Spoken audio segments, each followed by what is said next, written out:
ഇത് മാസ് മോട്ടോഴ്സിൽ നിന്നാണ്. നമ്മൾ ഹോണ്ട ആക്റ്റീവ 60 ആണ് വണ്ടി, BS6 മോഡൽ. അതിൻ്റെ ആക്സിലേറ്റർ കേബിൾ ടൈറ്റ് ഉണ്ടായിരുന്നു. അതേപോലെ തന്നെ ബാക്ക് ബ്രേക്കിൻ്റെ ഒരു കേബിളും കംപ്ലയിൻ്റ് ഉണ്ടായിരുന്നു കേട്ടോ. അപ്പോൾ അത് മാറ്റാൻ വേണ്ടി അയച്ചാണ്. ആക്സിലേറ്റർ കേബിൾ നമുക്ക് 2 വരാം. അപ്പോൾ അത് മാറ്റണമെന്നുണ്ടെങ്കിൽ ഫുള്ളായിട്ട് അയച്ചിറക്കിയാലാണ്, ബോഡി അയച്ചാലാണ് നമുക്കത് ചെയ്യാൻ പറ്റുള്ളൂ. കാരണം അതിൻ്റെ ഉള്ളിൽ കൂടെ കൃത്യമായിട്ട് ലോക്ക് ചെയ്ത് കേബിളുകൾ പോകുന്നതുകൊണ്ട് നമ്മളത് ഫുള്ളായിട്ട് അയച്ചിട്ട് വേണം റീസെറ്റ് ചെയ്യാനായിട്ട്. പിന്നെ അതേപോലെ തന്നെയാണ് അതിൻ്റെ ബ്രേക്കിൻ്റെ ബാക്കിലേക്ക് വന്ന കേബിൾ കേട്ടോ. അപ്പോൾ അതും ടൈറ്റ് ഉണ്ട്. അപ്പോൾ ഈ 3 കേബിളാണ് മാറണേ.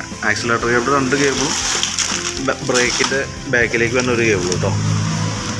ഇതതിൻ്റെ ബ്രേക്കിൻ്റെ കേബിളാണ്. 238 രൂപയാണ് നമുക്കതിന് കോസ്റ്റ് വരാം ബ്രേക്ക് കേബിളിന് വേണ്ടിയിട്ട്. അത് നമുക്ക് ആക്സിലേറ്റർ കേബിൾ ബി ത്രോട്ടിൽ വരുമ്പോൾ 255 രൂപ ഉണ്ട്. അതേപോലെ തന്നെ ആക്സിലേറ്റർ കേബിൾ ത്രോട്ടിൽ കേബിൾ തന്നെ വന്നത് സമയത്ത് 259 രൂപ വന്നതായിരുന്നു.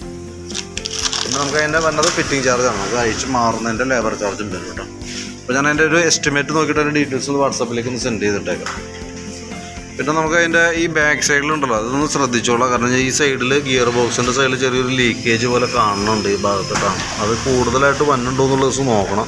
കാരണം അത് ഗിയർ ട്രാൻസ്മിഷൻ്റെ ഉള്ളിൽ നിന്നാണ്, അതിൻ്റെ ഗിയർ ബോക്സിൻ്റെ ഉള്ളിൽ നിന്നാണ് അതിൻ്റെ ഓയിൽ സീൽ വരാം ആ ലീക്കേജ് കാണിക്കുന്നത്. ഞാൻ മൈന്യൂട്ടായിട്ടുണ്ട്. അപ്പോൾ ഓയിൽ ലെവലൊക്കെ ഞാൻ നോക്കി വെച്ചേക്കാം.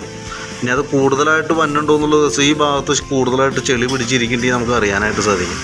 അപ്പോൾ അത് നോക്കാം. കാരണം ഞാൻ ഗിയർ ബോക്സിനകത്ത് നോക്കും 120 മില്ലി ഓയിലാണ് ആകെ ഉള്ളൂ. അപ്പോൾ അതങ്ങനെ എന്തെങ്കിലും കംപ്ലയിൻറ്റ് വന്നാൽ കൂടുതലായിട്ട് ഓയിൽ ലീക്കായി പോകുന്നുണ്ടെങ്കിൽ അത് അഴിച്ച് ക്ലിയർ ചെയ്യേണ്ടി വരും കേട്ടോ.